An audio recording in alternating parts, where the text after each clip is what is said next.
hello. My name is Mara, and welcome to Books Like Whoa.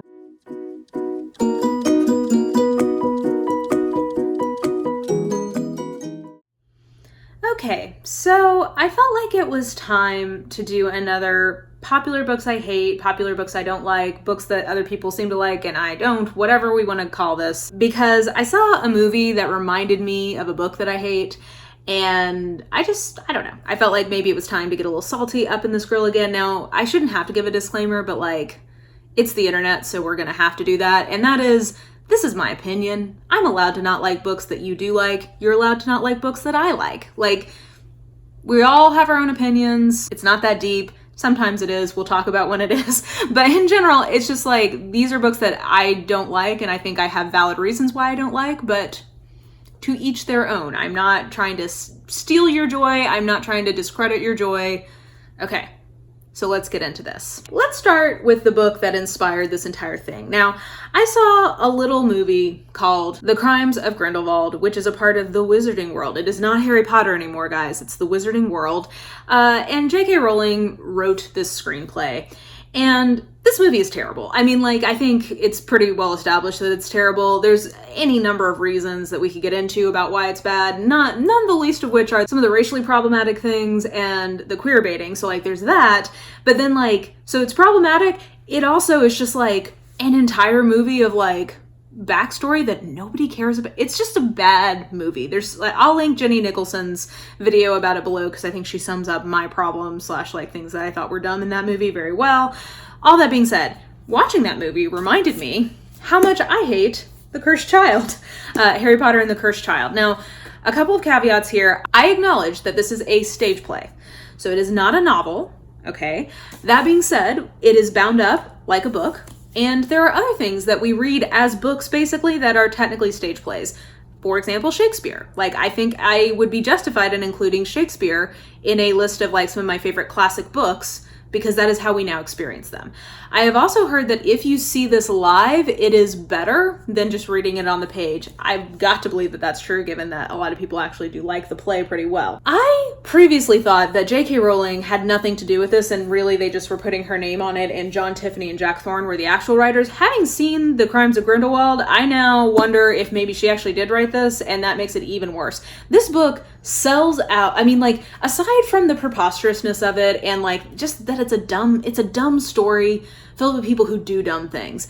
Just how Hermione is treated in this book and some of the alternative timelines is enough for me to hate this and be like, you are completely selling out the character that you spent so much time developing as like a positive force of like nerdy, smart girls. Like, that alone was a decision that infuriated me. Her dialogue is normally so good, which is part of why I was so surprised, and I didn't think she actually wrote this, because I think a lot of the dialogue is really clunky and not good. I think some of the conflicts are maybe okay, but they are very kind of like basic bitch conflicts. Like, there's nothing really interesting happening here. I'm wondering if you see it actually staged and you get to see like the Dementors and whatever, like if it's a lot cooler. But yeah, this is bad. I never thought I would have a Harry Potter book I hated, and like, yeah, here it is. If we can, I mean, I don't even really consider this to be fully canon, to be totally honest. Like this, and then the Fantastic Beasts stuff, like I just kind of almost look at them as fan fiction at this point and don't let them impede my enjoyment of the original. But yes, this is the book that sparked the whole thing, because I hate this. And I know a lot of people really like it, but I just think it's bad pretty much in every way it could be. So moving on, the rest of these I don't think I have quite as much to say about. So the second one I wanted to talk about was My Antonia by Willa Cather. This is an American classic from, I think, like the late 1800s, maybe the early 1900s, about life in Nebraska, like on the plains, like prairie pioneer times. I just couldn't be bothered. I just found it so dull. I objectively acknowledge that the writing is nice, but it just didn't connect with me, and it just put me to sleep. I read this in high school. Maybe I'd like it better as an adult, but I don't think my tastes have evolved enough that I would really actually enjoy this very much. So yeah, don't like My Antonia at all, though I do know that a lot of people think of her as like, oh, that's like a really accessible classic that people could start with.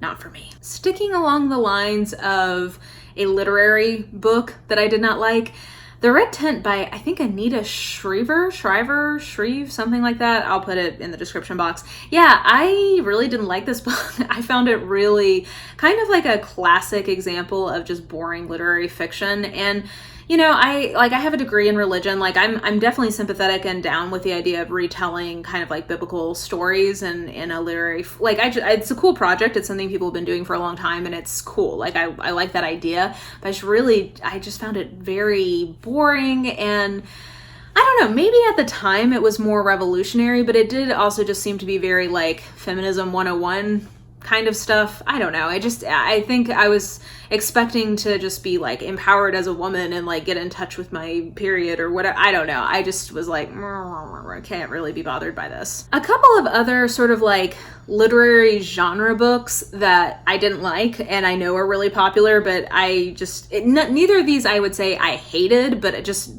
well, The Passage is the first one by Justin Cronin. I didn't hate it. I gave it a 2.5, but I really did not enjoy it and don't understand why it's so hyped. I don't understand why people talk about that as like, oh, this is the great literary post-apocalyptic vampire novel. Like, you know, this is like the literary version of what someone like Stephen King is doing with The Stand. Like, this is just, and I'm like, I don't think the writing is all that good. Like, let's just, first of all, yeah. Don't bullshit a bullshitter. I don't think that the writing in this book is anything that exciting. So like the literary component, like maybe, I don't really think it's all that beautifully written.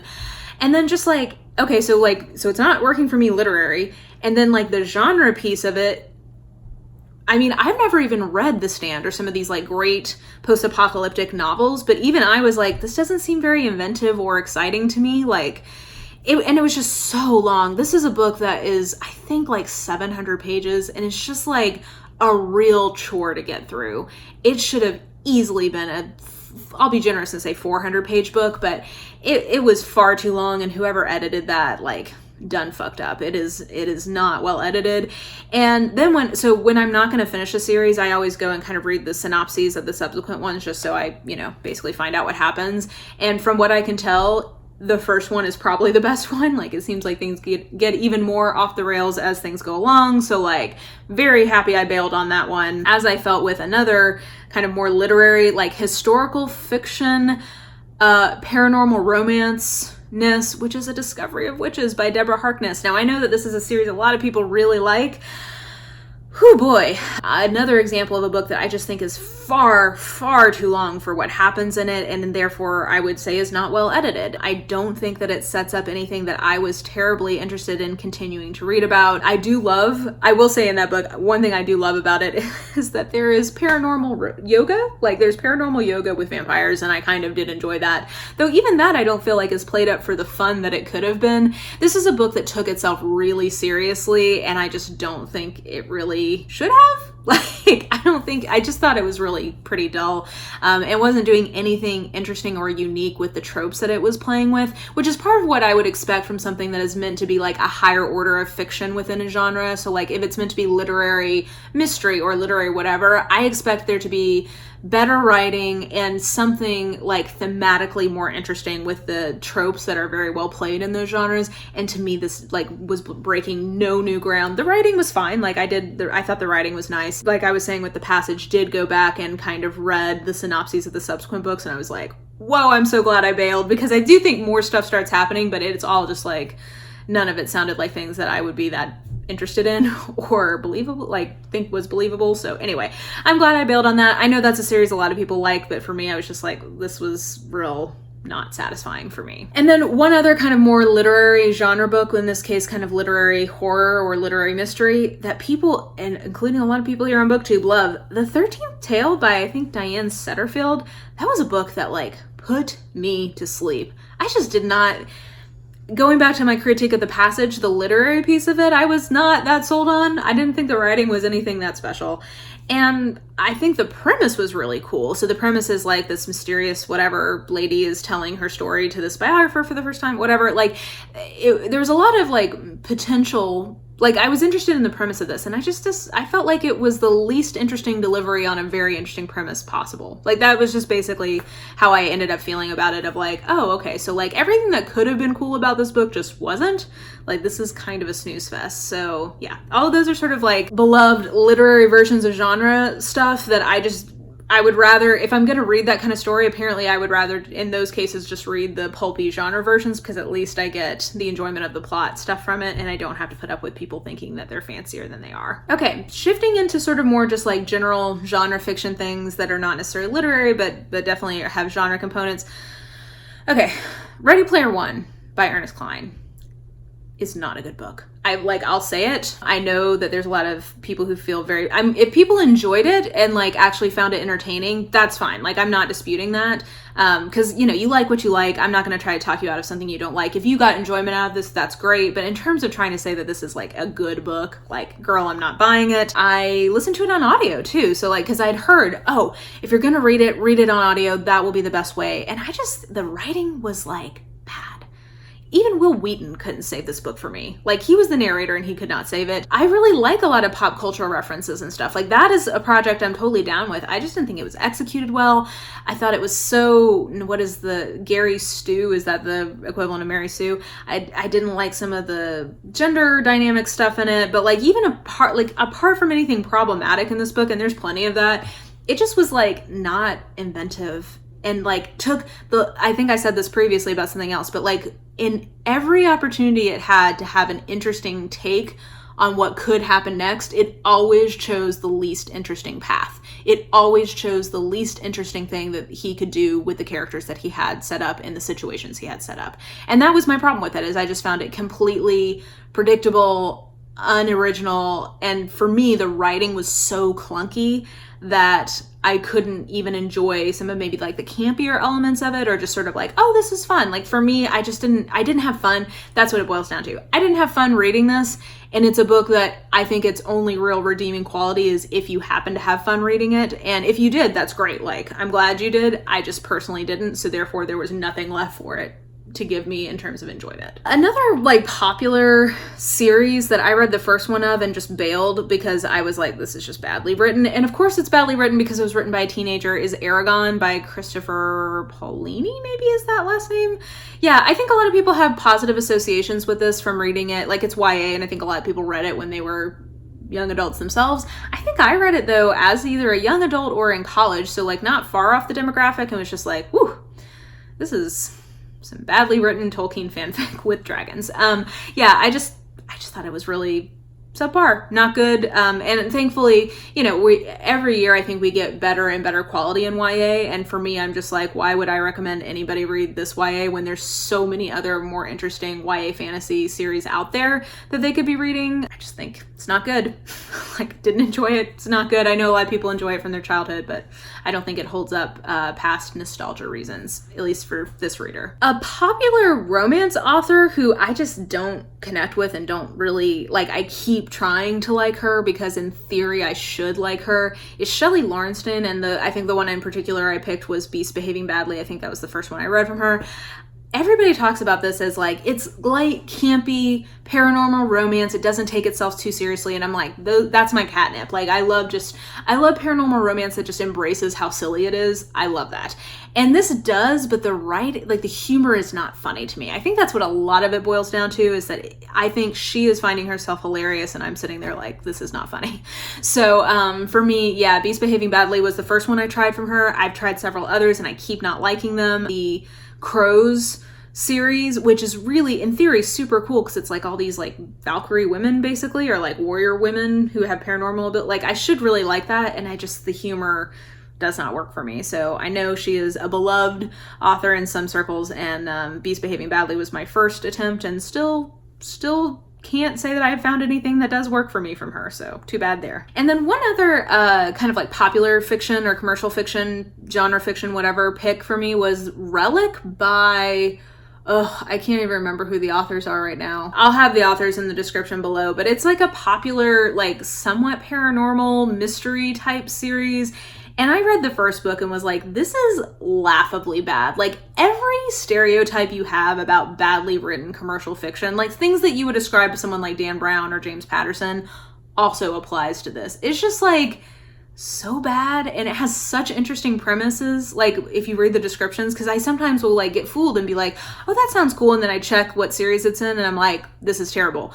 I think is it Pendergast series? I forget, but it's just, that book I think had like dinosaurs coming back to life or something in it, and I remember just the whole time being like, kind of like with Ready Player One, I was like, this, if you are having fun with this, that's great. For me, I'm having no fun, so like, why am I reading this? This is terrible. Okay, and then I'm gonna round out with 2 nonfiction picks from beloved authors, so I know that I'm gonna get some strong disagreement on this. This is one of these, actually both of these, I would say, I don't think that they're badly written, I just think they didn't connect with me, and I don't quite get it. So the first is, I read Stiff by Mary Roach because I had been told over and over again that was her best one. It was so interesting, that she was so funny, etc., etc.